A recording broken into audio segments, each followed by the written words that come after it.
அப்படியே கிளம்பிட்டீங்க? நான் மட்டியப்பட்டில தூயது மேல்நிலை பள்ளி வரையும் போறேன்னா. ஓ அப்படியா? என்ன விஷயமா போறீங்க? நமக்கெல்லாம் தெரிந்த லூயிஸ் சவேனியன் பத்தி நான் வரலாறு நாடகம் நடிக்க போறாங்க. நான் போறேன் இதுக்காக. ஓ அப்படியா? நானும் வரேனே. வானே, நம்ம 2 பேரும் போவோம். வாட போலாம்.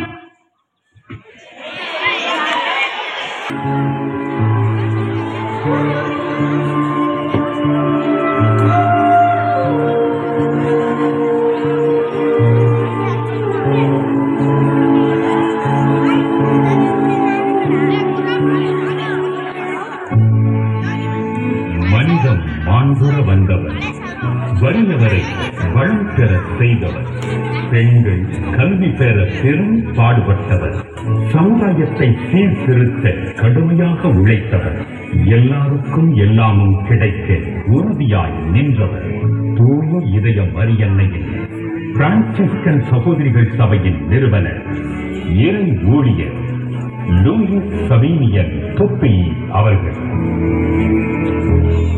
இந்திய திருநாட்டில் 18ஆம் நூற்றாண்டு வரை பெண்களுக்கு கல்வி மறுக்கப்பட, இந்திய பெண்கள் கல்வி கற்க வேண்டும், சமுதாயத்தில் புறக்கணிக்கப்பட்டவர்கள் அங்கீகாரம் பெற வேண்டும், அவர்கள் சுயமரியாதையோடு வாழ வேண்டும் என்பதற்காக தன் வாழ்வினை இறைவனுக்கு அர்ப்பணித்து கடுமையாக உழைத்தவர் இறை ஊழியர் லூயிஸ் சவேனியன் தொப்பி அவர்கள்.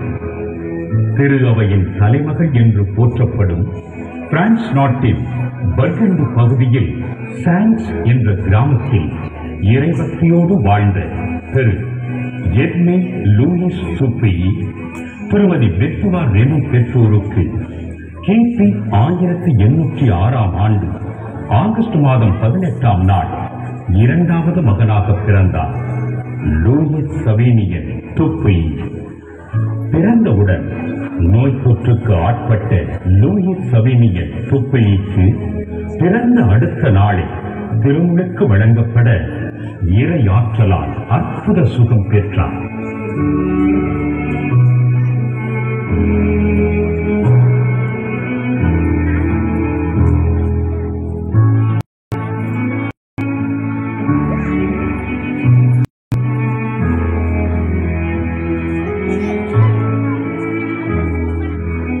இப்போ நீங்க பார்த்துட்டு இருக்க இந்த வீடு எங்க சபையை தோற்றுவித்த அருட்தந்தை லூயிஸ் சவேனியன் தொப்பி அவர் வாழ்ந்த வீடு. இப்போ அவர் இறையடியார் நிலைக்கு உயர்த்தப்பட்டிருக்கார். அவருக்கு ஒரு அண்ணன் இருந்தாரு. அவரோட பேரு எட்மண்ட் சவேனியன் தொப்பி. அவங்க அப்பா திராட்சை தோட்டம் வச்சிருந்த நடுத்தர குடும்பம் தான். அவங்க அம்மா இவருக்கு 12 வயசா இருந்தப்ப இறந்துட்டாங்க. அதனால 2 பிள்ளைங்களையும் வளர்க்க அவங்க அப்பா கஷ்டப்பட்டதுனால 2வது கல்யாணம் பண்ணார். இப்போ இந்த வீடு வழக்கறிஞரோட ஆபீஸா இருக்கு. இந்த சான்ஸ் நகரம் பாரிஸுக்கு பக்கத்துல இருக்கிறதுனாலையும் அறிவியல் வளர்ச்சி ரொம்ப வளர்ந்துட்டதுனாலையும் இன்னைய பொறுத்தவரை 27,000 மக்கள் வாழ்ந்துட்டு இருக்காங்க. இது இந்த போட்டோல பாக்குற மிஷல் நதீன் தோதே எங்க அம்மா வழியில 9வது தலைமுறையில இருக்காங்க. நாங்க பிரான்ஸுக்கு வந்த நாள்ல இருந்து இன்றைய வரையிலும் எங்களுக்கும் எங்க சபைக்கும் ரொம்ப உறுதுணையா இருக்காங்க. அவங்க எங்களுக்கு உறுதுணையா இருக்கிறது எங்களோட பணி வாழ்வுக்கு மிகவும் சிறப்பா இருக்கு. மரியன்னையின் பாதுகாப்பில் தன் சிற்றன்னையினால் வளர்க்கப்பட்ட லூயிஸ் சவேனியன் தொப்பியை இறை பக்தியிலும் ஒழுக்க நெறிகளிலும் சிறந்து விளங்கினார். சிறு வயது முதலில் கல்வியில் முதல் மாணவராக விளங்கிய இவர் கட்டுரைகள் எழுதுவதிலும் பேசுவதிலும் திறமை பெற்று ஆசிரியர்கள் மற்றும் சக மாணவர்களின் பாராட்டை பெற்றார். கிபி 1818ஆம் ஆண்டு ஜூன் மாதம் 7ஆம் நாள் தன் 12வது வயதில் முதல் நற்கருணையினை பெற்றுக்கொண்ட லூயிஸ் சவேனியன் தொப்பி ஆண்டவர் இயேசுவினால் வலுவூட்டம் பெற்றார். நல்ல நிலத்தில் விழுந்த விதை 30 மடங்காகவும் 60 மடங்காகவும் 100 மடங்காகவும் பலனளிக்கிறது என்ற இறை வார்த்தைக்கு ஏற்ப இதோ நீங்கள் பார்த்து கொண்டிருக்கும் இந்த பள்ளியானது இறை ஊழியர் லூயிஸ் சவேனியன் தொப்பி இவர்களின் காலத்தில் குருத்துவ கல்லூரியாக இருந்தது. இந்த நல்ல நிலத்தில்தான் என் தந்தை உயர்நிலை கல்வியையும் குருத்துவ கல்வியையும் பயின்றார். இறை ஊழியர் லூயிஸ் அவனின் துப்பி அவர்கள் பள்ளி பருவத்திலேயே ஒரு தலைவனுக்குரிய எல்லா நற்குணங்களையும் தன் பெற்றோரிடமிருந்தும் ஆசிரியர்களிடமிருந்தும் கற்றுக்கொண்டார். சிறப்பாக எந்த ஒரு செயல் செய்தாலும் பின் வருவதை முன்னறிந்து செய்யும் தொலைநோக்கு பார்வை, தேர்ந்து தெளிவாக செய்யும் ஆற்றல் இவரிடம் இருந்தது. சிறப்பாக இவரிடம் ஒரு தனிப்பண்பு இருந்தது. தன் பள்ளியில் கல்வியில் பின்தங்கிய மாணவர்களை தானே தேடி சென்று அவர்கள் கல்வி அறிவு பெற உதவினார். இந்த நல்ல குணம்தான் பிற்காலத்தில் தன் வாழ்க்கையை பிறர் வாழ்விற்கு அர்ப்பணிக்க முன் உதாரணமாக தூண்டுதலாக இருந்தது. இதுவே இறை வழி தொடர வித்திட்டது. இறை பக்தியிலும் மனித பண்புகளிலும் சிறந்து விளங்கிய லூயிஸ் சவேனியன் தூப்பி தன்னை இறைவனுக்கு அர்ப்பணிக்க விரும்பி தன் பெற்றோரின் அனுமதியுடன் கிபி 1821 பிரான்ஸ் நாட்டில் சான்ஸ் மறைமாவட்ட குருத்துவ கல்லூரியில் சேர்ந்தார். குருத்துவ பயிற்சியில் சிறந்த மாணவராக விளங்கிய அருட்சகோதரர் லூயிஸ் சவேனியன் தூப்பி கிபி 1829 ஏப்ரல் மாதம் 25 தன் 23வது வயதில் அருள் குருவாக தன்னை இறைவனுக்கு அர்ப்பணித்தார்.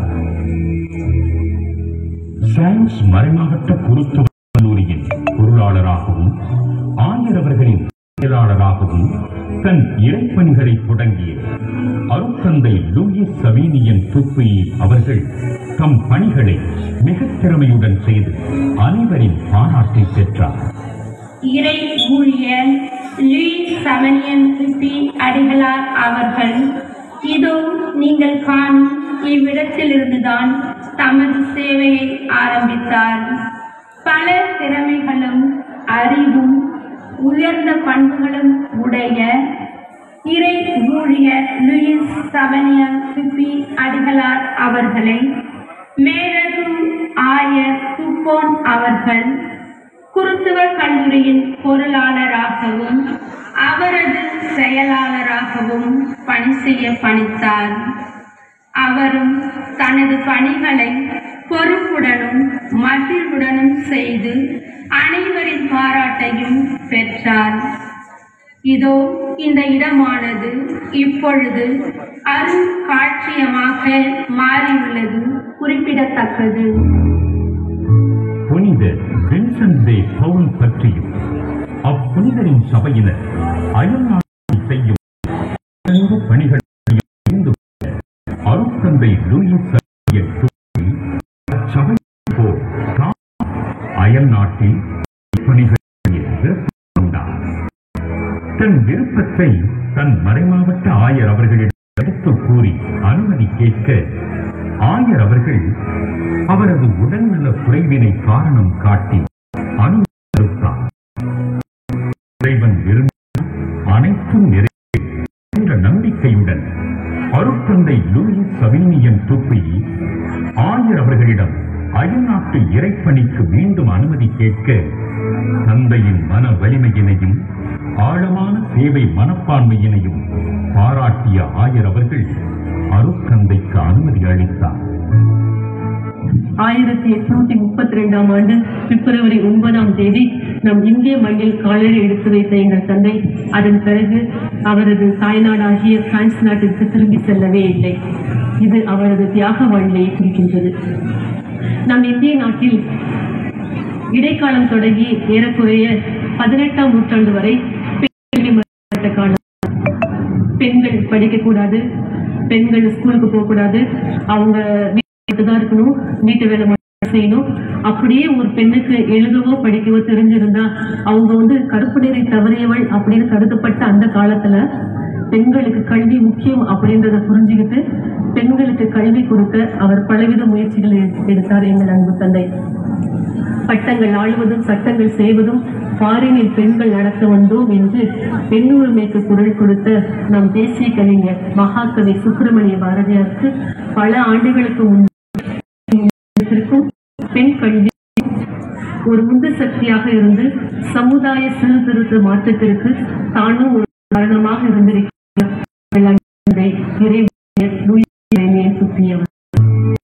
தன் இறைப்பணிக்கு இந்திய நாட்டை தேர்ந்தெடுத்த அருட்தந்தை துப்பியி அவர்கள் கிபி 1831 மே மாதம் 25 நாள் அந்நிய வேத போதகர் சபை, அதாவது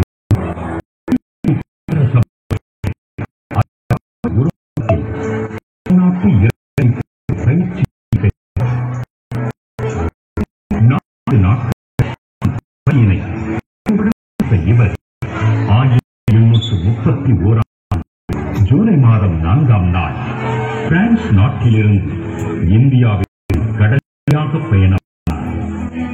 சுமார் 8 மாத கடல் வழியாக பயணித்த அருட்தந்தை துப்பியி அவர்கள் 1832 பிப்ரவரி மாதம் 9 நாள் புதுச்சேரியினை வந்தடைய அன்றைய புதுவை மறைமாவட்ட ஆயர் மேதகு ஹெர்பர்ட் அவர்கள் MVP புரவர சபை குருக்களுடன் சென்று அருட்தந்தையினை அன்புடன் வரவேற்றார். எளிதில் புரிந்து கொள்ளும் அறிவாற்றலும் மன வலிமையும் பெற்றிருந்த அருட்தந்தை லூயிஸ் சவேனியன் துப்பியி அவர்களை ஆயர் ஹெர்பர்ட் அவர்கள் பெங்களூரு புனித மரியன்னை பேராலயத்தின் பங்கு தந்தையாக நியமனம் செய்ய அருட்தந்தை அவர்கள் 1832 ஆகஸ்ட் மாதம் 21 நாள் பெங்களூருக்கு சென்று கன்னடம், தெலுங்கு, ஆங்கிலம் ஆகிய மொழிகளை கற்று மக்களுக்கு இறைப்பணிகளை செய்தார். 8 ஆண்டுகள் பங்கு தந்தையாக அனைத்து மக்களுக்கும் இறைப்பணிகளை செய்த அருட்தந்தை லூயிஸ் சவேனியன் துப்பியி அவர்களை அன்றைய பாண்டிச்சேரி மறைமாவட்ட ஆயர் மேதகு பெர்னாண்ட் அவர்கள் பாண்டிச்சேரி மிஷன் குருமடத்தின் அதிபராக நியமிக்க கிபி 1840 அருட்தந்தை துப்பியி குருமடத்தின் அதிபராக பொறுப்பேற்றார். தமிழ் மொழியின் மீதும் எழுதுவதிலும் பேசுவதிலும் ஆர்வம் கொண்ட அருட்தந்தை துப்பியி அவர்கள் கிபி 1841 பாண்டிச்சேரி மிஷன் பிரஸின் மேலாளராக நியமனம் செய்யப்பட அருட்தந்தை அவர்கள் வேத புரட்டலை மறுத்தல், இல்லற உத்தியானம், சுரவர உத்தியானம் போன்ற 84 நூல்களையும் லத்தீன் பிரெஞ்சு அகராதி, பிரெஞ்சு தமிழ் அகராதி போன்ற நூல்களையும் எழுதி அச்சிலேற்றி வெளியிட்டார். இயேசு சபை குருவான அருட்தந்தை வீரமாமுனிவர் எழுதிய தேம்பாவணி காப்பியத்தின் 3 பகுதிகள் அருட்தந்தை லூயிஸ் சவேனியன் துப்பியி அவர்களின் மேற்பார்வையில் அச்சடிக்கப்பட்டது என்பது குறிப்பிடத்தக்கது. உடல் நலமா இதான் பணி நல்லா செய்ய முடியும் அப்படின்னு சொல்லுவாங்க. ஆனா நம்ம தந்தை அவர்களுக்கு நம்முடைய இந்திய நாட்டின் உணவு பழக்க வழக்கம், கலாச்சாரம், பண்பாடு, தட்பவெப்பநிலை எல்லாமே முரண்பாடா வேறுபட்டு இருந்தாலும் அவர் எதனாலும் மனம் சோர்ந்து போகாம தன்னுடைய நேரத்தை ஒருபோது வீணாக்காம தன்னுடைய ஒவ்வொரு நேரத்திலையும் நூல்களை எழுதுவதிலும் தமிழ் நூல்களை அச்சிடுவதிலும் ஆயரின் செயலராகவும் பக்தி சபைகளின் வழிகாட்டியாகவும் நம் சபையின் ஆணிதராகவும் இருந்துள்ளார். மேலும் நம் தந்தை அவர்களை புதிய சமுதாய சிற்பி அப்படின்னு சொல்லலாம். ஏன்னா அவர் எழுதிய ஒரு கடிதத்தில் அவர் குறிப்பிட்டுள்ளார், படித்த பெண் தன்னுடைய பிள்ளைகளுக்கு முதல் ஆசிரியாய் இருப்பார். இந்த எண்ணம் தான் நம்முடைய தந்தை அவர்கள் புதிய சமுதாய சிற்பியாக உருவாக மூளைக்கலை அமைந்தது. ஏன்னா வேதத்தை பழக்க மறைக்கல்வி மிகுந்த அவசியம். அந்த மறைக்கல்வியை அறிவோடும் ஆழ்ந்த தெளிவோடும் புரிந்து கொள்ள கல்வி மிகுந்த அவசியம். அதே அந்த கல்வி ஒரு பெண்ணுக்கு கிடைக்க பெற்றால் அவள் மட்டுமல்ல, அவள் குடும்பம் முழுவதும் அவள் வாழ்கின்ற சமுதாயமே புது மறுமலர்ச்சி அடையும் என்ற எண்ணத்தோடு புதுவையின் புது வெளிச்சமாக வந்தவர் தான் நம்முடைய தந்தை இறை ஊழியர் லூயிஸ் சவேனியன் துப்பியி அடிகளார் அவர்கள்.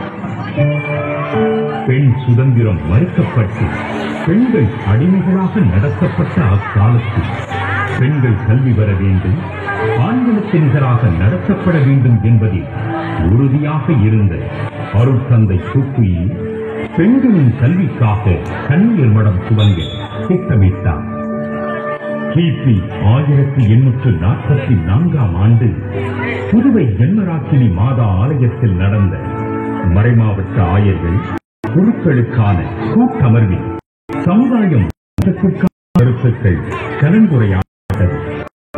இதில் பெண்கள் கல்விக்காக கன்னியர் மடம் துவங்க தீர்மானிக்கப்பட கன்னியர் மடம் தொடங்கும் பொறுப்பினை அருட்தந்தை லூயிஸ் சமீனியன் துப்பி அவர்களிடம் ஆயர்கள் ஒப்படைத்தனர்.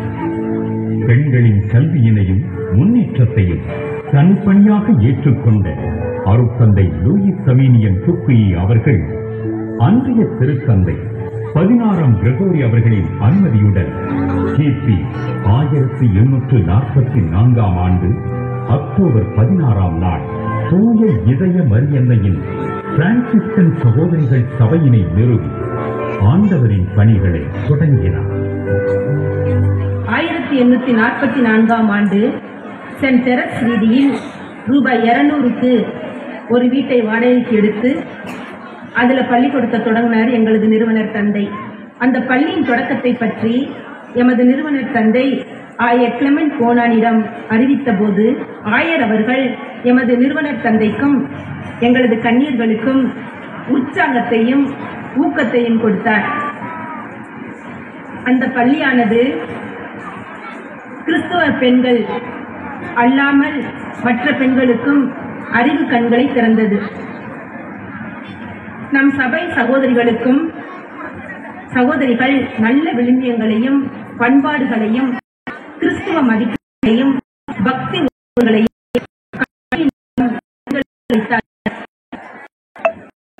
பராமரித்தால் நம்பிக்கை உயர்ந்தார் நமது தந்தை. இந்திய நாட்டு பெண்களின் உயர்வுக்கு வித்திட்டவர்தான் தந்தை. தன்னை வந்தோருக்கும் அவர் சென்றோருக்கும் நன்மை செய்தவர் எமது நிறுவன தந்தை இறை ஊழியர் லூயிஸ் சவேனியன் துக்கி அவர்கள். பெண்களின் கல்விக்காகவும் ஏழைகளின் முன்னேற்றத்திற்காகவும் கடுமையாக உழைத்த தந்தை லூயிஸ் சவேனியன் துக்கி அவர்கள் 10 கன்னியர் மடங்களையும் 12 பள்ளிகளையும் தொடங்கி கண் திறந்தார். இந்த சபை 30 சேர்ந்தாங்க. அவங்க கல்வி கற்கிறதுல மட்டும் இல்லாம தையல் வேலையிலே ரொம்ப நல்லா செஞ்சாங்க. ஆதரவு பிள்ளைங்களெல்லாம் ஒன்னா சேர்த்து பாலத்துவ சபை அப்படின்னு ஒன்று ஆரம்பிச்சு அந்த பிள்ளைங்களுக்கு நல்ல பழக்க வழக்கங்கள், வீடுகளை எப்படி பராமரிக்கணும், தையல் வேலை இதெல்லாம் கற்றுக் கொடுத்தாங்க. அதோட இல்லாம தன்னைத்தானே புதுப்பிக்கணும் அப்படின்னு சொல்லி எங்க சபை நிறுவனர் அருட்தந்தை லூயிஸ் சவேனியன் துக்கி அவர் வாழ்ந்த காலத்துல இறை பராமரிப்புல மட்டும் நம்பி இருந்ததுனால முக தெரியாத ஒரு சிலர் கொடுத்த தொல்லைகள் எல்லாத்தையும் தாங்கிக்கிட்டு இருந்தாரு, கண்டுக்காம விட்டாரு. நல்ல குணம் கொண்ட ஒரு சில மக்கள் அவருக்கு உறுதுணையா இருந்ததுனால உண்மைக்கு எந்த செய்தியாலும் கூடாது அப்படின்ற மனநிலை அவர் அதை தன்னோட குறிக்கோள முக்கியமாக இந்த சபையை முன்னாடி வரணும் அப்படிங்கிற குறிக்கோள் உறுதுணையும் ஆழமாகவும் இருந்தார்.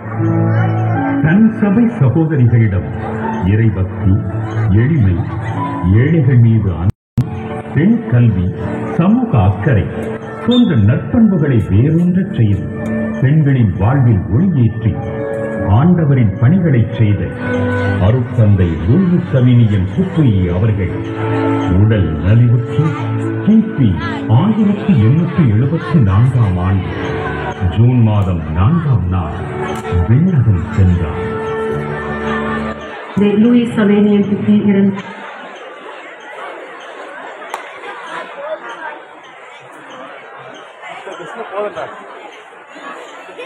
அன்றாடுவோம். அனைவரும் கரங்களை குவித்து கரை மூடவும்.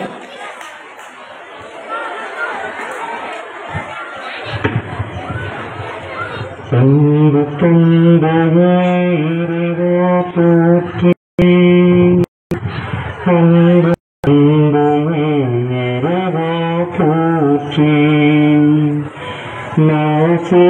மாசற்றதாய் மறைவை தோற்றி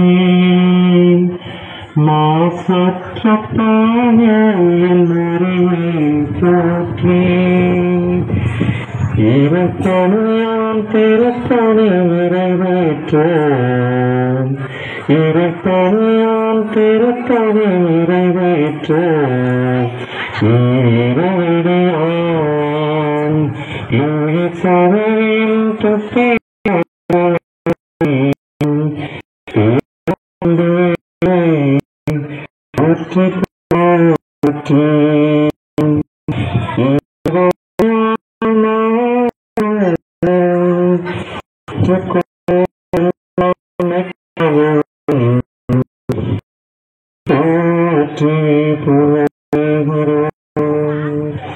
தாவான் திருவை தாவான் திருவை நிறைவேறும் புனிதர் நிறக்கு உயர்த்திடோம் உண்மையாக மன்றாடுகின்றோம்